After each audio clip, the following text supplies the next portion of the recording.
یہ ایک سچا واقعہ ہے اور اس میں ہم سب کے لیے ایک اچھی نصیحت چھپی ہوئی ہے۔ تو چلیے ہم اپنے ٹاپک کا باقاعدہ آغاز کرتے ہیں۔ ایران کا ایک بادشاہ سردیوں کی شام جب اپنے محل میں داخل ہو رہا تھا تو ایک بوڑھے دربان کو دیکھا جو محل کے صدر دروازے پر پرانی اور باریک وردی میں پہرا دے رہا تھا۔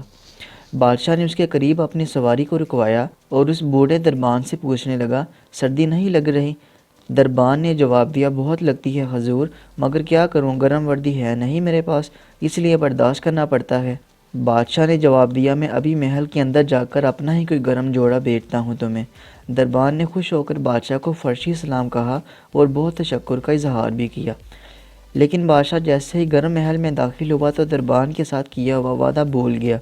صبح دروازے پر اس بوڑھے دربان کی اکڑی ہوئی لاش ملی اور قریب ہی مٹی پر اس کی یک بستہ انگلیوں سے لکھی ہوئی یہ تحریر بھی ملی، بادشاہ سلامت، میں کئی سالوں سے سردیوں میں اسی نازک وردی میں دربانی کر رہا تھا، مگر کل رات آپ کے گرم لباس کے وعدے نے میری جان نکال دی۔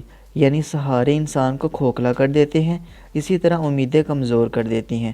اپنی طاقت کے بل بوتے جینا شروع کیجیے، خدا را سہاروں کی بیساکھیاں پھینک کر اپنی طاقت آزمائیں۔